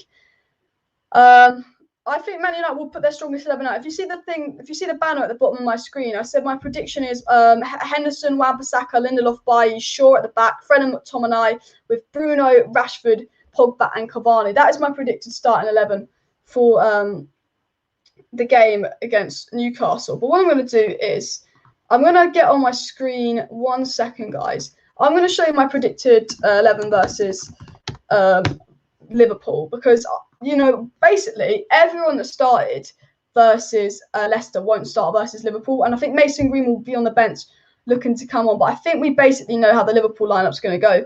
And you remember the Liverpool lineup was leaked the other day, and I think it's just going to be that lineup that was leaked the other day. I think maybe Diallo might get on the bench. I think Diallo's proven that he is a better player than Dan James. I generally think that. I think Diallo's proven that he should be on the bench. And maybe if we are 2-0 up against Liverpool, you give Diallo 10 minutes like Ollie will do that. Probably not. The only thing is, will it be... Maguire is not fit for the game. Maguire will not play against Liverpool. So the only question is, the only player that will come in that would have played 90 minutes against Leicester will be Bailly or Tuanzebe. So let me know in the live chat, who would you rather play, Bailly or Tuanzebe against Liverpool? Because... I don't know, because Tuanzebe looks better, but I think you just go with Bailly because you just know what Bailly can do a little bit more. But Tuanzebe's looked better over the last sort of 2 games or stuff. I don't know if that's just me. And my only other thing, because it provides creativity for Cavani and stuff. And I think Cavani looks better when Pogba plays. But I do prefer Rashford on the left wing, and I think Rashford on the left wing versus Trent, it could cause Trent some mad problems. And that's definitely another thing that I would like to talk about is with the starting 11, do you change Pogba around and maybe play Rashford on the left? But what I'm going to do is I'm going to show you the 11 that I think Man United are going to play versus Liverpool. So let me get that on my screen there, guys. Can you see that? That is the 11 I think Man United will play versus Liverpool. And I think this 11, as we've seen with this 11, we do get overrun in midfield. McTominay and Fred do massively get overrun in midfield. But I look at this 11 and I go, you know what? This 11 is capable of scoring 3 goals and a half. This 11 is capable of scoring 6 goals and a half. And without Van Dijk, this starting 11 could cause Liverpool a lot of problems. My only thing is Rashford's better on the left-hand side, and Rashford's pace could torment Trent. Now, Pogba's great. Pogba's going to cause Trent some problems. But Liverpool are shaky at the back, and Alexander-Arnold is not the best at defending. Without Van Dijk, Alexander-Arnold's having to do a lot more defensive work without Van Dijk. And I just think I'd like to see Rashford on the left wing for this game because Rashford's best position is the left wing. And I just think Rashford versus Trent, we saw that in the past. I don't think Rashford's been great lately, but Rashford will cause Trent more problems than Pogba. But the thing is, would he play Pogba on the right? I just can't see that happening. Rice or Ndidi I could see as an option. I would rather have Ndidi over Rice. I think they're both top players. I would normally say Ndidi over Rice, but the only reason I talk about Rice so much is I think it's more affordable and doable with Jesse Lingard being at West Ham. Ndidi will not go to United. Stop talking, the player. I don't think Ndidi will go to Manchester United. It's just a player that I think most Man United fans dream of getting. The only thing is, if you're still in the chat here, Rennie, because I know you support Leicester, there's this thing going on with Maddison and Leicester. There's this whole story going on with Maddison leaving Leicester and having a fallout with Brendan Rodgers. I don't know what you know about that, but could that mean that Leicester are looking for a cam and maybe they go for Jesse Lingard? Could Man United do some negotiations with Leicester for Jesse Lingard? Because does it look like Maddison could leave? Because I know he signed a new contract at Leicester not that long ago, but I know Maddison and Rodgers are having problems. So could Jesse Lingard go to Leicester instead of West Ham, and then Man United use Jesse Lingard to get someone like Ndidi? Not that I think Man United will get Ndidi, but for me, it would be an absolute dream signing. If you're new, please subscribe to Alice Talks Football and the one with Alice, and please hit that like button. Is signing Sancho the end for Ahmed? I read that comment out. But yeah, do you think Man United will put week 11 in Liverpool in Europa League? This is the comment I was at. This is my starting 11 prediction for Manchester United versus Liverpool, because all these guys are rested apart from Bailly, and you've got Greenwood on the bench, and I think you've got Ahmed on the bench. That can all definitely cause Liverpool some problems, and I would definitely like to see it for sure. I just said again, I think Pogba versus Trent would be brilliant and stuff. But it looks like Chelsea are losing 1-0 to Arsenal at half-time as well, guys. Let me, if you've been watching the Chelsea-Arsenal game, let me know how the game's going in the live chat. But indeed, he's going to be like 80 million. The thing is, Man United could be priced out of Rice and Ndidi. And I say, look, Rice and Ndidi are my two dream CDMs at Man United. But if you get Sancho, there's no way we're getting Rice and Ndidi unless we can use Jesse Lingard in that deal. Because I think West Ham definitely want Jesse Lingard, but with the Maddison stuff going on, I don't know what's going on at Leicester. Maybe Leicester could want Jesse Lingard. And I think that's the only way Man United could get a top CDM is using Jesse Lingard, because it looks like we're going for Sancho on the centre-back, and CDM is third on that list. Kante's younger brother, maybe CDM. I'd love Kante, but yeah.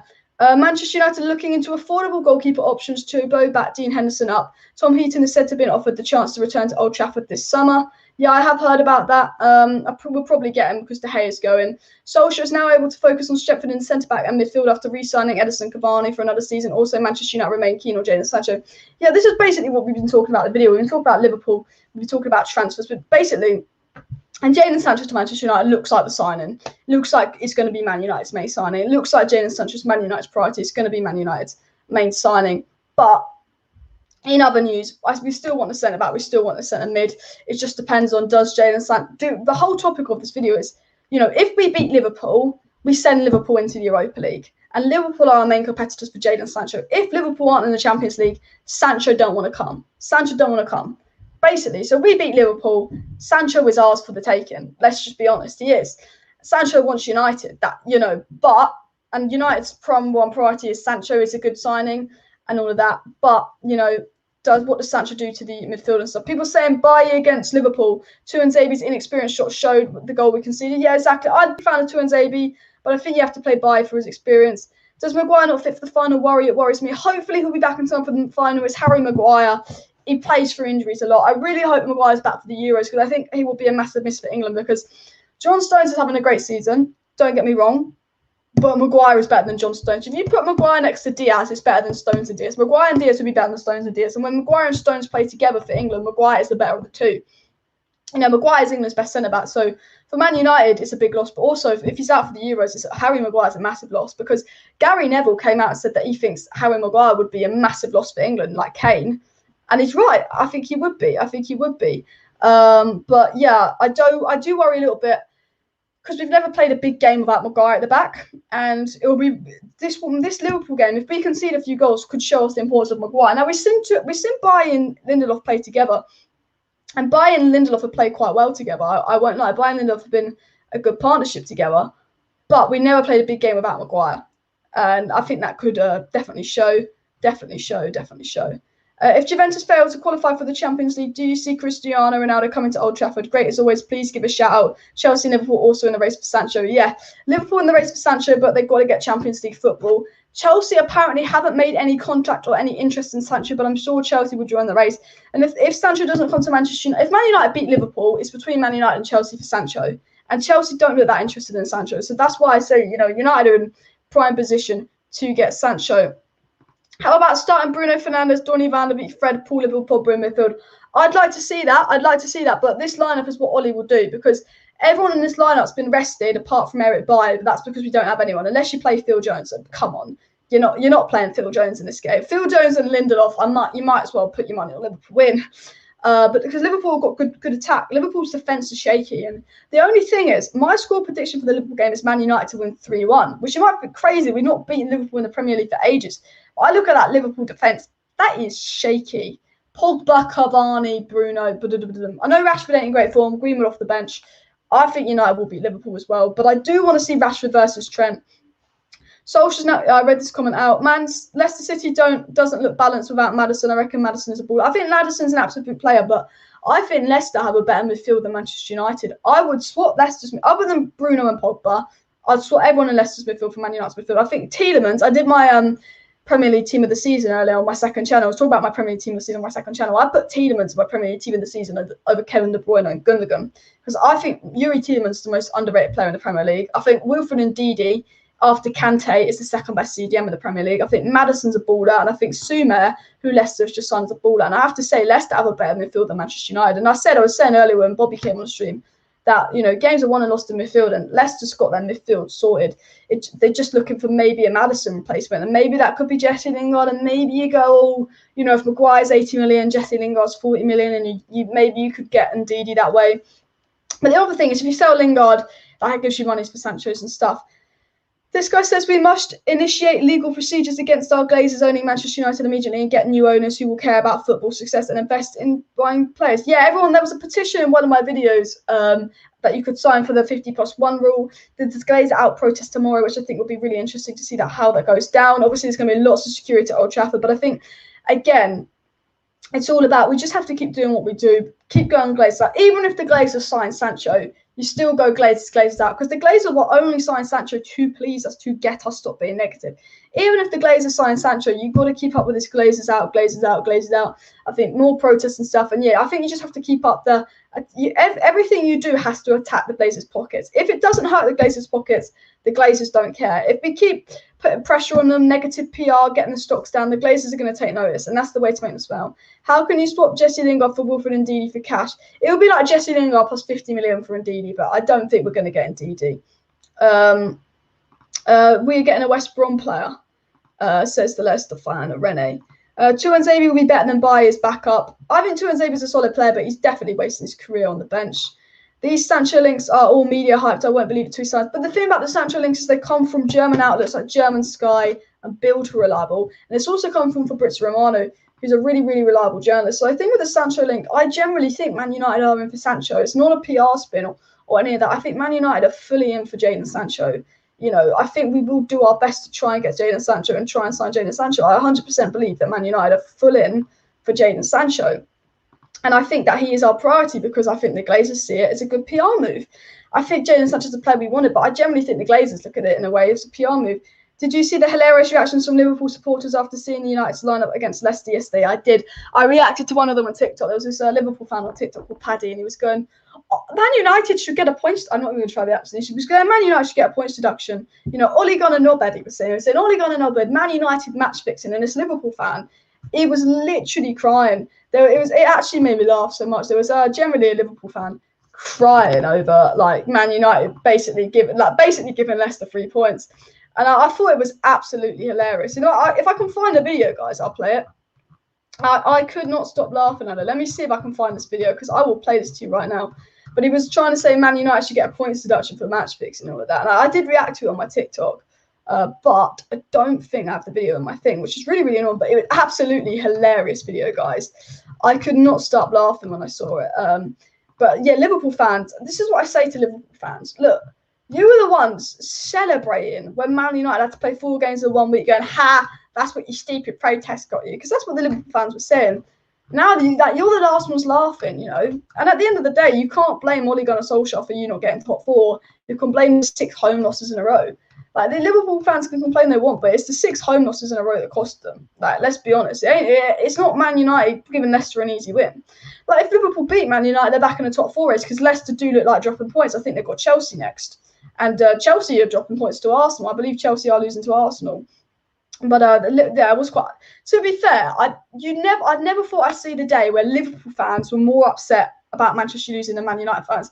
90% of Man United fans were like, okay, we lost, whatever, we got top 4. Liverpool fans were 10 times more annoyed that we lost than Man United fans, and I did think that was absolutely jokes. Samuel Ingram says Manchester United should swap David De Gea for Rafael Varane for cash and sell Axel Tuanzebe, Daniel James, Diego Lode, Juan Mata, Joel Pereira, Phil Jones, Sergio Romero, and Victor Lindelof.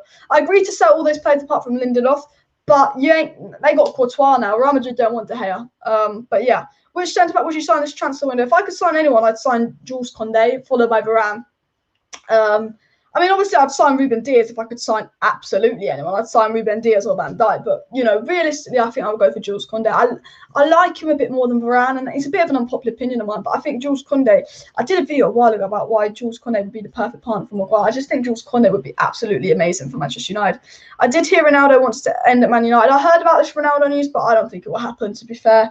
Like, if the Ronaldo news generally looks like there's something in it, something reliable in it, I'll cover the Ronaldo news on this channel. So subscribe for that. Because obviously, subscribe if you've not seen my face before. Because we're doing a Man United versus Liverpool watch along tomorrow. We're doing a mad Man United versus Liverpool watch along tomorrow as well.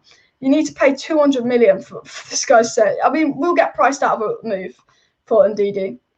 We're already bored with these Sancho rumours last season. Media links everyone with Manchester United signing free agents. All these Sancho talks don't get Sancho 7. The only difference between this season and last season is Sancho is £80 million. Last season, Sancho was £108 million. Man United have saved £30 million on Sancho getting him this summer, which I think was the plan. And I think the reason Sancho's more realistic this summer is because we were willing to pay £80 million from last summer. So I'm sure Man United are willing to pay £80 million for Sancho this summer. And the Glazers need a big PR move. It sounds weird, and I don't like saying it, but the Glazers need that Sancho signing as a PR move as well. Next season, Man United will have big expectations. I think Man United's expectations for next season really depends on who Man United sign. Because if you look at it, if you sign Declan Rice, Sancho, and Jules Koundé, I'm going boom, title race in the Champions League. But if you sign Jadon Sancho, I'm like, okay, good. I think we'll get top 4, but I don't see us winning the title. Because realistically, I think Jadon Sancho would be a great signing. But with McTominay, Fred, Maguire, and Lindelof, I can't see us winning a title. Like, if we get a top 10 back in Jadon Sancho, I'm like, oh, maybe we can go through with this. But I still think we need to see massively. It's not all about players in. What players do we need to sell? I was talking about this earlier. We need to sell probably Dalot, probably Pereira, Lingard because you get money for him, Jones. Sell bloody Phil Jones. I think get Dan James out. I think Mata and Matic, just time to go. And you have to sell one of De Gea or Henderson. I prefer De Gea, but it's up to you. I'm just going to grab a quick drink of water. I'll be back in a second. Don't you worry, guys. I'm just having a quick sip of water because it's just not. I'm back. Don't worry. But yeah. This guy says Glazers signed Sancho. They don't care about Manchester United. They said we should repair Old Trafford. Yeah, talking of this, actually, that's just reminded me to cover a story. Now, this reminded me to cover a story. So we're talking about the women's team, but we're talking about the Glazers really here. So this came from the BBC. There has been growing concerns over resources and facilities for Manchester United's women in recent months, with Casey Stone showing glimpses of frustration over pitch conditions. The team has suffered numerous injuries throughout the season, which ultimately impacted their ability to qualify for the Champions League, and have moved between Leeds Sports Village to Cliff Carrington for training duties during the pandemic. So basically, Casey Stone's the woman manager at Man United, and I don't pay much attention to the women's football, but I keep an eye on all of that because, you know, we should. Basically, she left Man United because she's basically annoyed at the facilities and stuff, and that ultimately that comes down to the Glazers. Old Trafford's leaking, Old Trafford's a mess. You know, the Glazers don't care. The facilities at Manchester United aren't as good as what they should be at a club like Manchester United. 100%, I agree. I think Pereira. Okay, we need 5 more players with Bruno type of attitude. I think we need 3 more players, but I mean 5 gives you that safety for sure. Everybody, please hit the like button, subscribe down below, and share this video in the chat. We will keep the live stream going just for a little bit longer because I think Bits and Bobs is going to join back. And I will, once the video is over, I will copy and paste the link to his channel in the description. So go check him out. For me, Man United did not let Leicester win. Big changes for the team as needed. Yeah, it wasn't like we deliberately let Leicester win. Like, we came and had a go. We made it 1 at half time. But we had to make those changes. It's not like we did it on purpose. Even Klopp said, you know, you can't say Man United done it on purpose. Like, that's what Klopp would have done. Creep the Steins wants to money and keep that to hit the Blazers. If you do something that hurts the Glazers' pockets, you get their attention. Only 20 likes needed for 100 likes, guys. So everybody hit that like button, subscribe down below, and share that video. It would be much appreciated. We must get at least Sancho, Locatelli, and Torres for next season. Haaland is optional because we have Greenwood. Note, Lingard must be swapped for Locatelli or Ndidi or Rice. I'd love that. But you've got to remember, it's Man United doing transfers, and we're not great at that. Only 20 likes needed for 100 likes. So everybody, please hit that like button and subscribe down below because I will be doing a Manchester United versus Liverpool watch along tomorrow. So make sure you subscribe and you stay tuned for all of that. We're on the road to 30k subscribers. The goal is to hit 30,000 subscribers by the end of May, which is a little bit ambitious because that is 2.5 weeks to gain 300 subscribers. But how awesome would that be if we could actually manage to pull that off, guys? That would be absolutely awesome. So, you know, keep hitting that like button, keep subscribing down below. We are 80 subscribers off 12 12.8k. Cristiano Ronaldo should sign for PSG. His last big contract before he retires. I think Cristiano Ronaldo would go to PSG. I think that is very much retirement place for Zlatan, Cavani, and then maybe Man United get him on a free like we did with Zlatan and Cavani. Would be absolutely insane. But Ronaldo is definitely in his career. What happened to Gianni Rossi centre forward? He's MUFC parent club. I have no idea who that is. I won't lie. Yeah, Fabrizio Romano confirmed the news about De Gea to Roma was fake. And how many Liverpool players would go in the combined 11, Liverpool versus Man United? That's a good question. Liverpool versus Manchester United combined 11, guys. Let's have a look. So, to be fair, Alisson's been, if we're going off this season, I'd go with De Gea. I think De Gea's been the best goalie this season because Alisson's made a lot of mistakes. I'd say if you're going off this season, you maybe put De Gea in goal if you're doing a Man United Liverpool combined 11. Right back, if you're going off this season, you've got to go with Wan-Bissaka. Left back, I think Robertson's had a decent season, but if you're going off this season, you put Shaw in. I mean, centre backs, I guess Fabinho and Maguire. You know, Fabinho and Maguire would probably go centre backs if you're thinking combined 11. McTominay, Fred, yeah. I mean, I don't know. Ronaldo maybe goes in there. I don't know if Thiago really goes in there, to be fair. But you maybe consider, I don't know, I feel like if you did a Man United Liverpool combined 11, you know, Fabinho gets in there, Salah. But other than that, Liverpool have been pretty shit because you've got to think that Shaw is a little bit better than Robertson this season. I don't think overall, I think Robertson's class overall. But yeah, Bits and Bobs is about to join the stream, so we will keep. I will let him in a second. Milan start negotiations with Manchester United for Diogo Dalot and are hoping Dalot for a further season, 15 million. Awesome. Yeah, guys, what would be your Manchester United Liverpool combined 11? Let me know down in the chat down below because I think if you go off this season, not many Liverpool players would get into the Manchester United combined 11.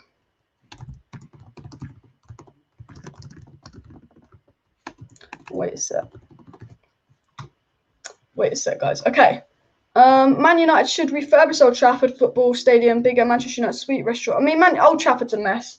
Old Trafford definitely needs showing. Hello to everybody joining the chat. We're just talking about the Liverpool game. Bits and Bobs is just going to join us for the last bits of the stream, and we'll just discuss a little bit Leicester and all of that. But I think he's just having a little bit of issues with his phone. And does it matter if we win tomorrow? I swear we got to 4. It matters. I think, look, I don't want to lose to Liverpool. So I think it does matter. I think, even though we've got top 4, I think the game massively matters because you don't want to lose to Liverpool. I'm going to add Bits and Bobs to the stream. So wait a sec, guys. Hello. You all right? Yeah. Can you hear me? Yeah, I can hear you fine now. Okay, cool. Thanks for that. I haven't been able to get my webcam on that one, so please bear with me just now. I'm just back from football training and my phone died. Yeah, no worries. It's a bit of a chill stream. I just thought I'd read out some live chats because I already did a Liverpool Man United preview last week, like a video.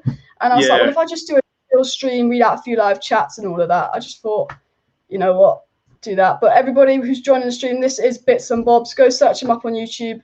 I will put your channel link. I'll pin it in the comments or description as soon as I've done with the live. Thank you very much. And a bit of a shout out there. But one thing you did, you know, when I came on the terrace, one thing you made me do is you made me do my intro. So I just think it's only fair that you just quickly go do your intro while you're on here now.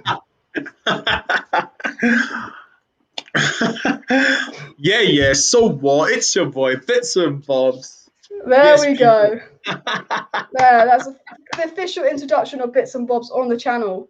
And we just got asked a question before you join about a Man United Liverpool combined 11. And if you're thinking this season, there's only 2 players I think this season we're getting a combined 11 for Man United Liverpool, and that would be Salah and Fabinho, because I don't think Liverpool have been great this season.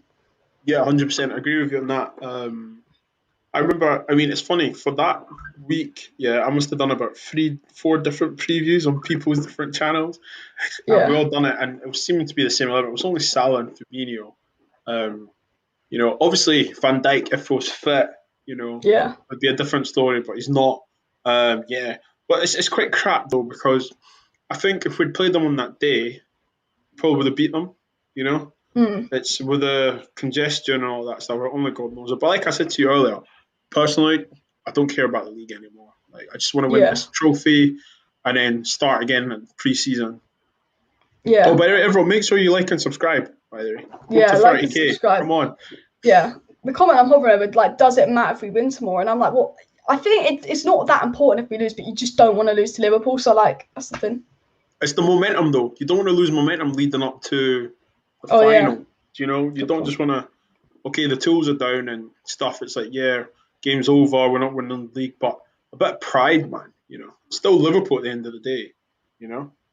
Yeah, that's the thing. It's like you want to win to keep your winning streak going, and momentum, all that. You want to win because you want to win, and it's like, okay, if we lose, it's not the biggest deal in the world, but it's like it's Liverpool. It's just like you don't lose to Liverpool, even if you've won the league title and you're 10 points clear, and you know you just don't want to lose to Liverpool. And I think that's one of the main reasons why Ollie made sure he rested everyone versus Leicester as well. But the only thing is, Liverpool have a bit of advantage going into the game with match fitness and all that, and I guess they do have a lot more to play for stuff. They do. I think Liverpool will want it now. Obviously, I think. Do you know? If I'm honest, I think Liverpool, whoever scores first sets the tempo. I think if we score first, well, historically we always concede first. But if we score first, I think Liverpool will have to come out and they'll leave gaps. You can only hope that that we exploit them. But to be honest, I'm not gonna lie, man. Like, it's just like City have won the league. Do you know what I mean? It's just it's. But we should. I want to beat them. Don't get me wrong. Like I just think they've got more to play for, so it should be interesting. I think it'll be interesting the tempo of the game. If it's like the game against Leicester, yeah, that'll tell me that they don't really care.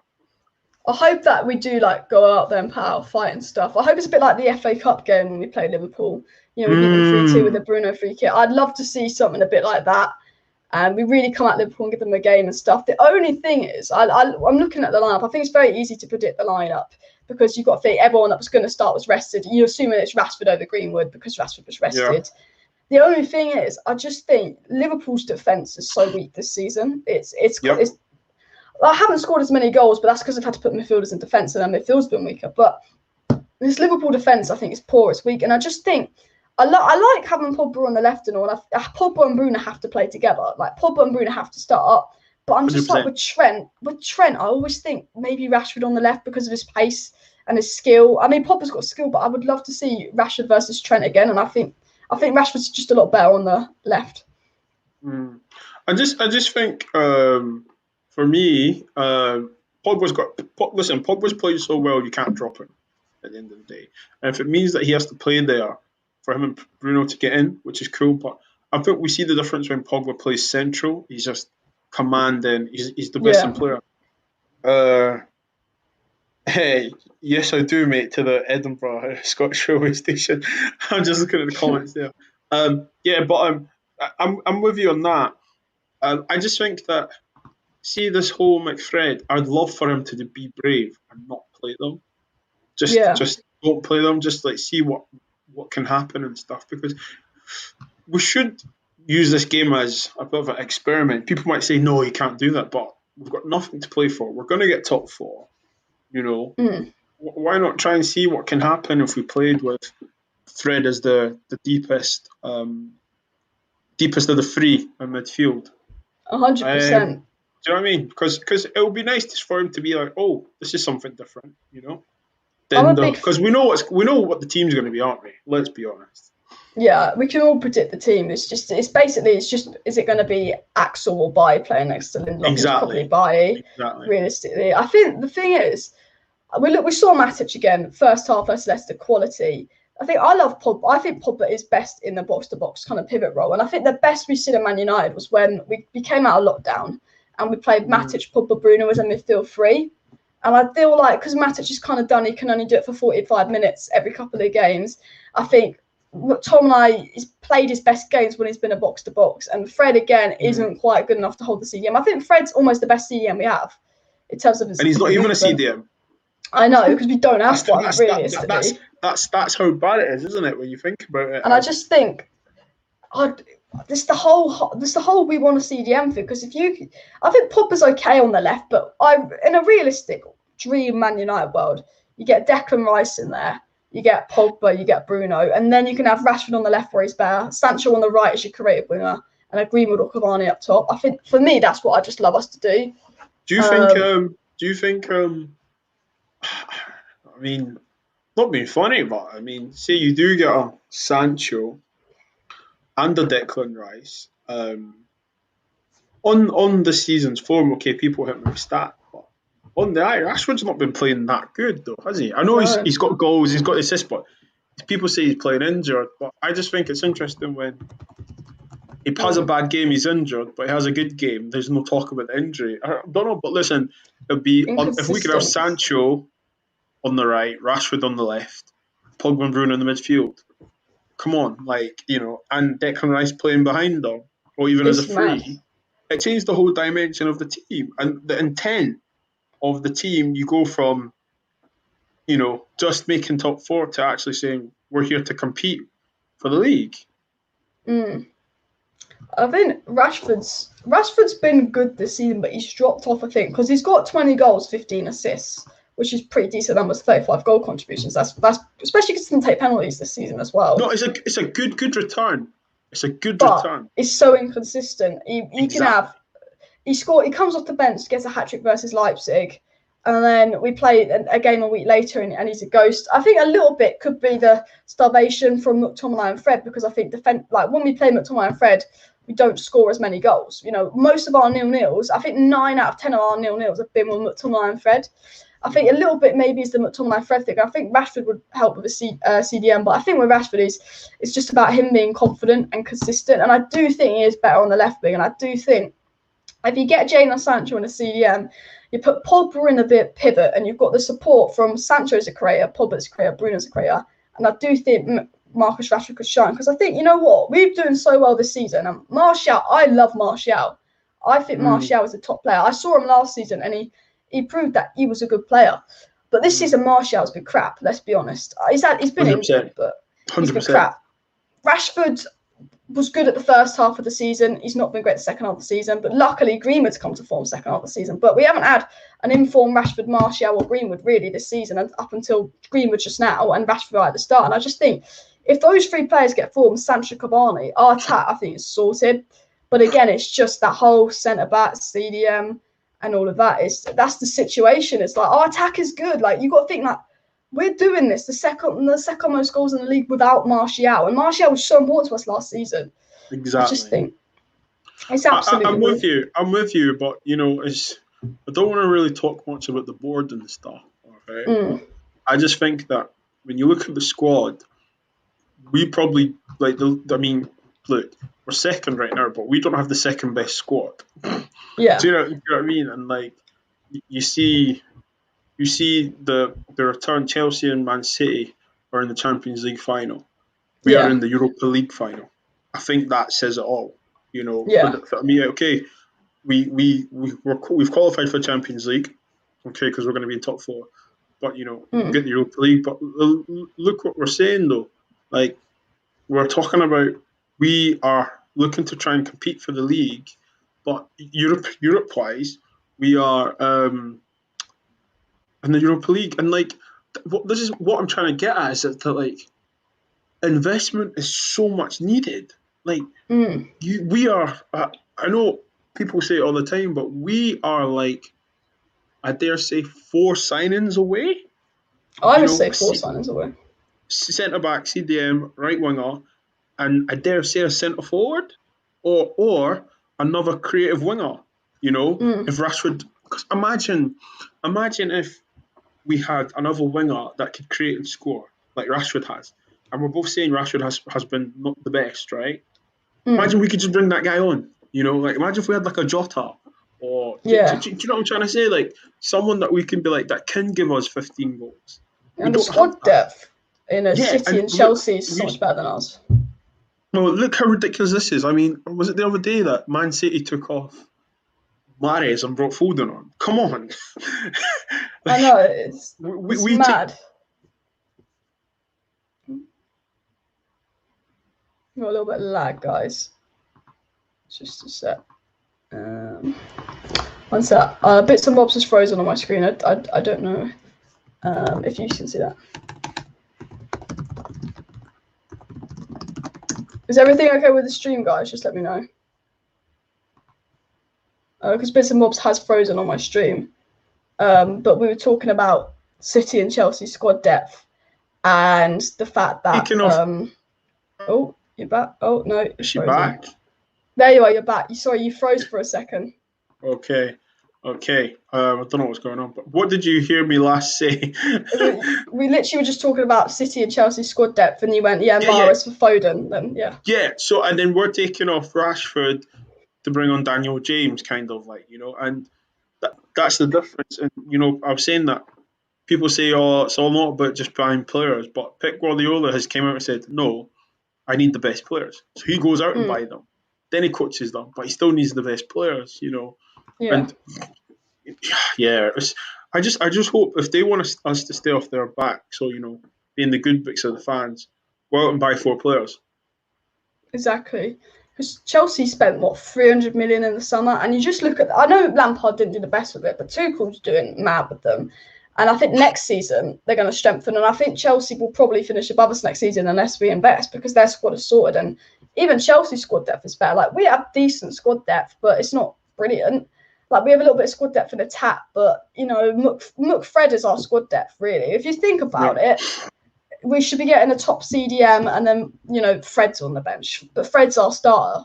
I think, Chelsea, they'll have Ziyech and Pulisic to come off the bench. And I know Ziyech and Pulisic haven't been great lately, but they've looked so much better on the Tuchel. They have Havertz, Werner, Hudson-Odoi. I think he's got potential to be a good player. Like, Giroud. Tammy Abraham ain't even getting game time, and I think it's Premier League quality. And it's City the same. Look at this though, right? Like you just said, right? Check this out. Chelsea game's on right now, right? And I think they've got Pulisic on, and they've got Callum Hudson-Odoi on, right? Yeah. And then I think they've got still got Ziyech, Havertz, Werner. It's crazy, the depth, but it's actually quality in depth. That's the difference. We can't just be trying to just put any person in front of goal here. And it's like Man United, like you said earlier. I think Man United will probably go out and buy a 15 million centre back. That's stupid. What we need right now is, even if they didn't want to spend mega bucks, in the Premier League, go out and do what Fergie's do: cherry pick all the best players. Exactly. Just go around and just start saying, we'll take that, we'll take that, we'll take that, we'll take that. Yeah, I'm looking at the Chelsea lineup. Like you said, they've got Pulisic, Havertz, and Mount on, so they've got Werner, Ziyech, and that lot all on the bench, and Hudson-Odoi. And look at where their squads are, though. Look at where their squads are. Champions League final. Exactly. That's the thing. I think out of all the teams, Man City and Chelsea have the best squad depth, and they're the 2 in the final. And the only scary, the scary thing is, they're going to go again next season. They will recruit. Tuchel will probably want a couple of players. Pep's losing Fernandinho. He's going to replace him. As I said to you earlier, they might get Rice. I wouldn't Rice. be surprised. But would you be surprised, though, if he said, right, there's 80 million? I'd be fuming, but not surprised, because they always get the players we want. I remember Laporte. I wanted Laporte. He goes to City years ago. Listen, but look at the people that's doing the deals. Look at the people that's doing the deals. At the end of the day, that's it. You've got Ed Woodward, or you've got people at Pep's. Well, it's Pep Guardiola, isn't it? And no disrespect to Ollie, but Alice, I'm your agent, and Man United and Man City. Take away your love and support from Man United, but Man City and Man United are in for you. What do you want to do? I love United, but if I'm, it depends who you are, really, because I think obviously Man City got more squad depth, so sometimes you've got more game time at United. But if you're a young player and Man City are promising you game time, and you've got Pep Guardiola and stuff, and they're in the Champions League final, is promising. But I just don't know I think even as a United fan, I don't know if I could go to City though. But but that's what I'm saying. Take away. If you take it away, you go to City. If you're not a fan of United, you go to City. Exactly, because it's probably the only chance you'll probably get to work with him. And I love Man United, but I just think we've got to be realistic here. If I'm a footballer and I've got Man United and Man City, I'm going to Pep. Like, even if you play, listen, I know this makes me bad, but Cesc Fabregas went to Barcelona, right? And they were like, "What's he doing? He's not going to get a game." And he said, I can play 60 games for Arsenal and not win a trophy, or I can play 30 games for Barcelona and win 2 or 3 trophies. Yeah, exactly. Do you know what I'm saying? Yeah. I think that's one of the reasons City have been so good, because I look at that City squad and it's a good squad, but I don't look at that City squad and go, that is one of the best teams ever. Like, do you know what I mean? Because I just think with Man City, the Pep roulette, that's the thing. He will one week it's Sterling starting, the next week it's Foden starting. One week it's De Bruyne starting, the next week it's Bernardo Silva. It's Gundogan, exactly. It's Rodri, it's Stones, it's Laporte, it's Walker, it's Cancelo. You know, I mean, realistically, Manchester City, the only weakness is maybe left back. Zinchenko's decent, but you know, if they had Luke Shaw, bloody hell, City would. You know, they had Luke Shaw and Erling Haaland. That is unbeatable. That's it. It's a wrap, isn't it? You might as well just take up a different sport. And look though, Alice, I keep saying this, yeah, and people are like, oh, it's not going to happen. I'm telling you now, okay, they are going to start creating this new generation of fans. It's going to be a new culture. The upcoming are going to start supporting them, and they're going to want to get the best players, and they will get the best players. Pep, I think Pep's going to win the Champions League. I hate to say it, but I hope Chelsea do. But I hope agree not. with you. Listen, I want Chelsea to do it, you know. But footballing wise, I just can't see anything more than Man City. My head's telling me City, my heart's wanting Chelsea. But I just think that with Pep right now, if he gets this, he's going to probably want, right, let's go again. You know, and 100%. He's going to get the best players, and that's why I fear for Man United. You know, I fear for Man United because, you know, we always say Manchester is still red and blah blah blah. But is it really red though, Alice? If they win, I always say Manchester's red till you win the Champions League. But it looks like they're going to win the Champions League. That's the scary thing. And you know what the worst part is? I saw a stat that came up, and I knew the stat really, but I saw a bit of fact that came up on my Instagram, Twitter feed, and every year since Sir Alex Ferguson's retired, Man City have finished above Man United in the league, and that hurts me because I'm like, Man City have had a few, you know, fourth, third place finishes, but they finished above us 7-8 years in a row now. How have the Glazers allowed that to happen? Like they were at nothing to. Because they don't care. And you know, I remember when Man City were just not even a thought. It was just like a joke. You know, it was just like, yeah, whatever. They weren't even regarded, and then look what's happened. You know, spent $1 billion in 10 years, but look at the trophies in the last 10 years. And yeah, I think it's going to be a new dynasty, a new cycle of dominance. And I hate to say it, and it couldn't be the worst team ever. I wouldn't mind if it was Chelsea. I can stomach that, but when it's your neighbours, you know. Especially because they were literally nothing 10 years ago. Exactly. Like, I was actually laughing a lot because they were showing the title celebrations last night on Sky Sports. I don't know if you've seen it, but there's about 6 fans going, yeah, and I'm just like, if that was Old Trafford, and they were like, I'm like, they don't care because they putting the trophy's nothing for them now. They win it all the time. I feel like they don't care. If that was United, the world would be just going crazy. It would be going mad. The people would be taking time off work. You know, it would be like, you know, the streets would be filled. It would be a massive parade. But I think they've known they were going to win the league for a while. There was no shock, was it? I think they're more bothered about the Champions League now. You know? God, listen, I tell you what, if they do win it, Mary, Joseph and the donkey, whatever everyone's been saying, literally, like, oh man, it's going to be tough if they win it. 100%. Chelsea are getting beat 1-0, by the way. Yeah, I thought they equalised. Was it offside? It was offside, yeah, 100%. It was like 5 yards offside. Talking of Liverpool, do you think Liverpool will be a threat next season with Van Dijk back? 100% yes. Because when do you know what messed up Liverpool for me? Right? They played Henderson and Fabinho centre back. Now, for me, it's like he comes back. You play Fabinho, Thiago Henderson. You could put Stevie Wonder beside Van der Dijk, you know, and he'd have a great game centre back, 100%. And listen, Klopp's not the type to take this line down. You know, he's gonna want to be like, okay, that's fine. We've lost this season, but next season we go again. That's why I'm scared, Dallas, because Chelsea, Liverpool, Man City, like And, you know, like, listen, I'm not even bothered about anyone else because the rest of them are joker. But those are the three clubs. Arsenal can keep kidding themselves, but do you know what I'm saying? Like, those three clubs, like, look at their squads. Yeah, it could be tough. It's mad. I think Liverpool's biggest problem is like you've had to put Fabinho at centre back, so he's not been in the midfield, so they've lost the midfield. I think as soon as Van Dijk's back, Liverpool will be much better, and I think they'll probably sign someone as well. If they don't, they want to get back in the Champions League, I think they'll sign someone as well and stuff. But to sum up the stream and all of that, can you give me your score prediction for Man United versus Liverpool? How do you see the game going? 3-2 Man United. I'd love to see that, like the FA Cup. Yeah, you've planted a seed in my head, so yeah. Planted a seed in my head, so definitely. I'd love a Bruno penalty to win it, just because I know it will just piss them off the most. Could you imagine a Bruno penalty 1-0?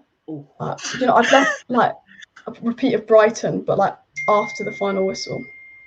I think that would be quality, absolute quality. What about you?